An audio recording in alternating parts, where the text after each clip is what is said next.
Hey, how you doing? Justin here. Today we are checking out a super easy beginner version of How Bizarre by OMC.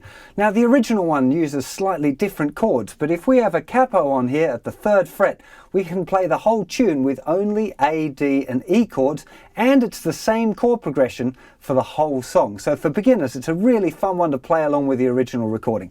So we only need these A, D and E chords, right? So we start off with the A chord for 2 strums. Then we move to the E chord for 2 strums, and then to the D chord for a whole bar, which would be 4 strums. So, A, E, E, D, D, D, D, okay? And as a beginner, that's what you want to be aiming for first of all. The trick is to try and get the strums so they're the same distance apart all the time and that you don't stop between the chord changes. Because as soon as you go like from the A, stop and then move round to the E, as soon as you do that, you can't play along with the record. And that's why playing along with the record is such a great thing to be doing, because it'll force you to get those chord changes in time. Okay, and that's one of the biggest deal for beginners.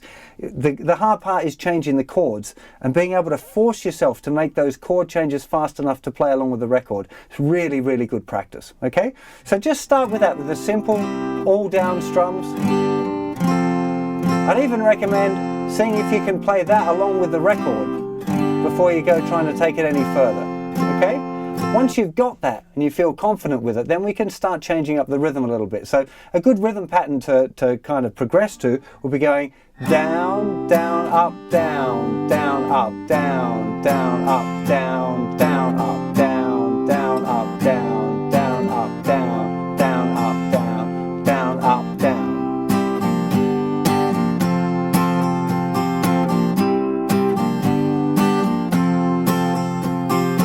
Now I'm going to explain a little thing a lot of beginners kind of fret about when they shouldn't, excuse the pun. When you've got that upstroke, so 1, 2 and then you've got the new chord, it's really hard to change from the down, down, up. In that tiny space before the down starts, you've got to get to the E chord. And actually, the trick is that often when you're changing to that E chord, you get a few open strings. So if I play it really slowly, it'll be this: down, down, up, down, down, up. I'm exaggerating it. Down, up, down, down, up. On that strum, there's actually no fingers on, or maybe there's a finger or 2 on that's anchoring if you're using the anchoring technique for changing between chords. But down, down, up. It's a funny chord. It's not the actual right notes or anything. And it sounds funny this slow. But in reality,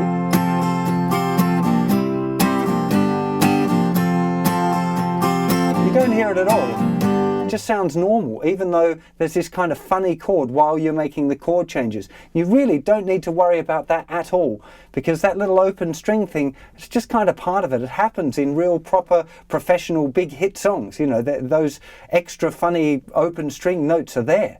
So really don't worry too much about that. Try and get to the chord as fast as you can, particularly on the beat, on a down strum. You want to try and have the chord there. But those little ones, up strums, while you're changing chords, it just happens sometimes, and it's completely all right for it to be that way. Another little thing that I'm adding in there on the D chord, I'm using a little D sus2, which is just simply playing a D chord and lifting off my 2nd finger. I had to think about it. Okay? Sounds just it's a nice little ornament that you can add in. So A, E, E, D, D. You could do different patterns.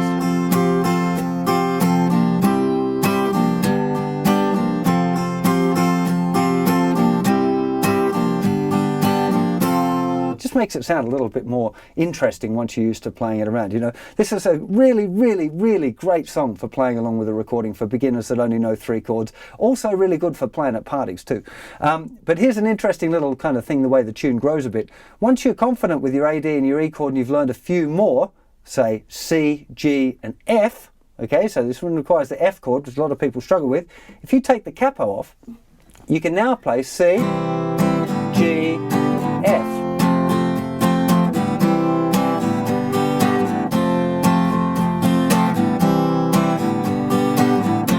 It it's actually the same chords, it's the same pitch, and you can play along using a capo, with the capo at the 3rd fret using A, D and E, or you can use this C, G, F without a capo. It's just exactly the same pitch, so you could play along with the record with both of those ones. But as I said, the A, D and E one I'm showing you just because it's so good for beginners that have got limited chords. And then if you like the song and you want to play it without the capo, you can have a go at doing the C chord, G chord, F chord once you've got those new grips under your fingers as well. So hope you have a lot of fun with this one, and I'll see you for plenty more songs very soon. You take care of yourselves. Bye bye.